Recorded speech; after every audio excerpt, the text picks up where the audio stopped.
Dear friends, welcome to this week's virtual Drasha. This week we have the incredible privilege to see Parshas Terumah. And in this parsha we begin the journey into the Mishkan. The Mishkan, this home of HaKadosh Baruch Hu. The Mishkan, the meeting place between heaven and earth. A mobile spiritual home that allowed Klal Yisrael to connect with HaKadosh Baruch Hu and HaKadosh Baruch Hu Kiviyachol to connect with Klal Yisrael. And whenever we come to these parashos, we're always struck by one simple question, which is why the need for all the specificity? Why all of the details? We're told all of the measurements, all of the cubits, all this, all that. And why? The Mishkan only served us, it served us, Baruch Hashem, well in the desert and in the beginning of our time in Eretz Yisrael. But then the Mishkan was put away, it was hidden away and never to be used again. In other words, we had a Beis HaMikdash, a first Beis HaMikdash, a second Beis HaMikdash, here we'll have a third Beis HaMikdash. But never again will we ever use a Mishkan. Never again will the Mishkan ever be recommissioned into service.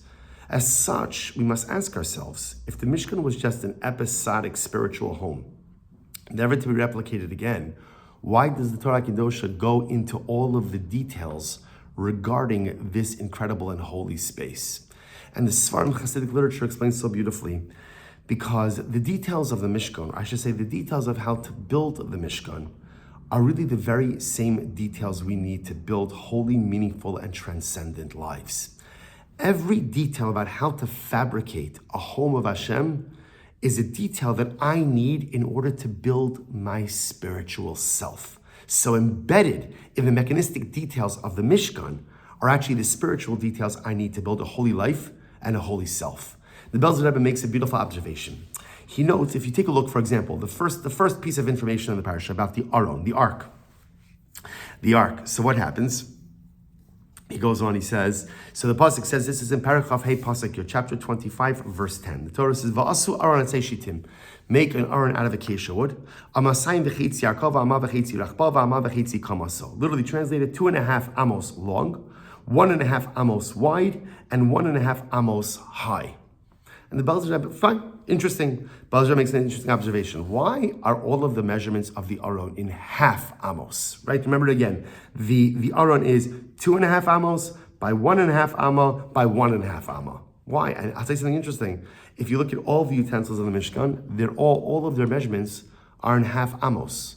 Why? Why not just give complete amma measurements? Why is everything in half amos? And the Belzer Rebbe says something absolutely beautiful. He quotes the Medrash at the end of creation. The pasuk says, "Vayar Elokim es kol asher asa." Hashem said, Hashem saw everything that He did, all that He created. V'hinei tov ma'od, and it was very good. And often we look at that phrase, it's beautiful. It's like a sum total, because each and every day of creation, it said, "Vayar Elokim ki tov." Hashem saw what He did, and it was good. So at the end of creation, Hashem says He saw everything that He did. V'hinei tov ma'od, it was very good. But the Medrash says something amazing. The Medrash says, what does it mean that Hashem saw everything that He made and it was tov ma'od? What was tov ma'od? What was very good? And the Medrash says, it was ze yetzer hara. That was the yetzer hara. It was the yetzer hara, the evil inclination Hashem created within us. That's the tov ma'od. That's the very good thing that HaKadosh Baruch Hu created. And the Medrash itself is bothered by that. How can you say the yetzer hara, the evil inclination, is tov ma'od? What are you talking about? And the Medrash says something very interesting. The Medrash says no, because what is the Yetzer Hara? The Yetzer Hara represents, my internal passions and wants and desires and lusts and proclivities. The Yetzer Hara is energy. It's energy. The challenge just is that all too often I go ahead and I hijack that energy for negative purposes. But the Medrash says that energy has incredibly positive purposes as well. For example, the Medrash says, were it not for the Yetzer Hara, lo bana adam bayis, a person wouldn't build a home, a person wouldn't get married, a person wouldn't have children, a person wouldn't engage in business. In other words, the whole desire to get married, to procreate. So that's also part of the energy of the Yetzer Hara. The whole desire to be successful and to acquire, that's also part of that passion. So the greatest thing, out of all things that HaKadosh Baruch Hu created in this world, the greatest thing He created was the Yetzer Hara. Incredible. Greatest creation of Hashem is Yetzer Hara, because that energy, that power, that drive inside of me, my whole avodah is to channel it, and if I could channel it in the right way, I could become ridiculously successful. Okay, if I don't channel it, then nebuch, again, I could derail my entire life. But the avodah, the true avodah, is to channel it. And the Belzer Rebbe says something beautiful. The Belzer Rebbe says that there's another way to read the Medrash. And right, because the Medrash says, what does it mean when the pasuk says, Hinei tov ma'od, it was very good. So the Medrash says, Ze yetzer hara. Says the Belzer about different understanding of the Medrash. There are people who go through life, and they're faced with incredible opportunities each and every day. But sometimes what do people say? You know what? I'm willing to try something new or take something on or commit myself to something, but only if I'm 1,000% sure I could stick with it. Only if I could be committed, or only if I know that I'm going to be successful. If I know that I could succeed, I'll do it. If I know that I can be committed, I'll do it. If I know that I can maintain continuity, I'll do it. But if I can't check off all those boxes, what's the point of trying? And the Rebbe says, listen to what the Medrash says, that if you take a Tov Ma'od approach to life, what's a Tov Ma'od approach? Everything has to be Tov Ma'od. I'm only going to do something if I could do it Tov Ma'od. I'm only going to try something if I could do it really well, perfection. I'm only going to take something upon myself, a Kabbalah, an obligation, if I know with absolute certainty that I could see it through to completion. That's called a Tov Ma'od mindset. Everything has to be perfect. Everything has to be good. The Rebbe says, Medrash says, if you take on Tov Ma'od mindset, Zeh Yetzer Hara. Wow. That's the Yetzer Hara. The Yetzer Hara tries to convince us that it's only worth doing something if you could do it perfectly. But if you can't do it Tov Ma'od, if you can't do it perfectly, what's the point in trying? Chevra. Well, it sounds beautiful to say only do things that are Tov Ma'od. The truth is, it's not shaykh. We can't really do that, right? In other words, as much as we want to be committed and we want to pledge ourselves to continuity, we have no control what happens in the next hour, let alone what happens in a week from now. Sometimes life is just all about throwing yourself into the opportunity at hand and committing yourself to going far. I'm going to try my best. Sometimes it's not about Tov Ma'od. It's just about Tov. Not everything has to be perfect. Not everything that I take on or commit myself to can I be guaranteed success. Because if you're going to wait to be guaranteed success until you take something on, one will lead a very unaccomplished and underdeveloped existence. Life is all about putting yourself in there, putting yourself out there, taking things on, trying to grow, trying to be your best. And yeah, a lot of times you'll fail, and sometimes you'll succeed, but such is the nature of life. But a person who takes the approach and they say, I'll only do things if they could be Tov Ma'od, perfect, that's the Yetzer Hara talking. And says the Belzer Rebbe so beautifully. He says, this is the meaning in the half measures of the Aron. You see, and for that matter, all the utensils. You would have thought like this, the Aron especially, the ark, represents spiritual development.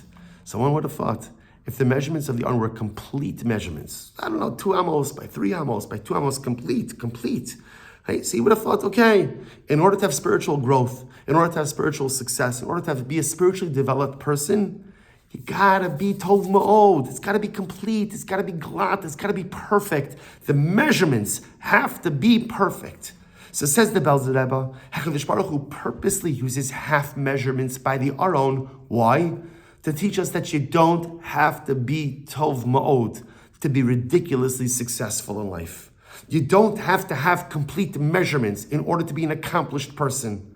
And you don't have to be perfect in order to self-actualize. The Rebbe writes, he says, L'lamed, das l'mish osik b'Torah, afim lo esakta adayim estrom hamadrega, va'adayin hincha bebechinas midas shvuros. It's interesting. He calls the half measurements midos shvuros, broken measurements. Broken measurements. That even if you are a broken measurement person, I'm a guy. It's just what it is. Just a half amma guy. As much as I'd love to have complete amos, as much as I'd love Tov Ma'od, just haven't been able to get that together. Lest you think that therefore you can't be successful. The Aron itself is measured in half measurements. And what a profound yesod. Had the Aron been measured in complete amos, you would have thought that the only way to spiritually self-transcend, the only way to spiritually self-actualize is if you're perfect, is if you got everything together, is if you're fully committed, is if you're Tov Ma'od. But no, the Torah uses midos shavuros, broken measurements, half measurements, to teach us that even if you're not Tov Ma'od, but you're willing to put yourself out there, that even if you can't guarantee commitment, but you're willing to try, even if you're not perfect, but you're broken in all different ways, I too can become spiritually developed and could accomplish great things. The Aron, the ark, is measured in midos shivuros, broken measurements, to repudiate the Tov Ma'od mindset, to repudiate the idea that you have to be perfect in order to be accomplished. You could be broken, you could be half, you could even be non-committal. You could be as imperfect as you are. You could be midos shvuros, but you can still accomplish great, beautiful, spiritual, and holy things. That's the lesson, says the Belzer Rebbe, of the midos of the Aron. And again, when you begin to look at it this way, you begin to see all of the utensils are half measurements. The Ribono Shel Olam understands that sometimes the greatest Yetzer Hara, the greatest obstacle that we face is ourselves. That somehow we convince ourselves that it's only worth doing something if you could do it perfectly. Well, Chavra, what can you guarantee you're going to do perfectly? Or it's only worth trying something or committing to something if you have some guarantee of success. Well, who could guarantee success for anything? That's not what life is about.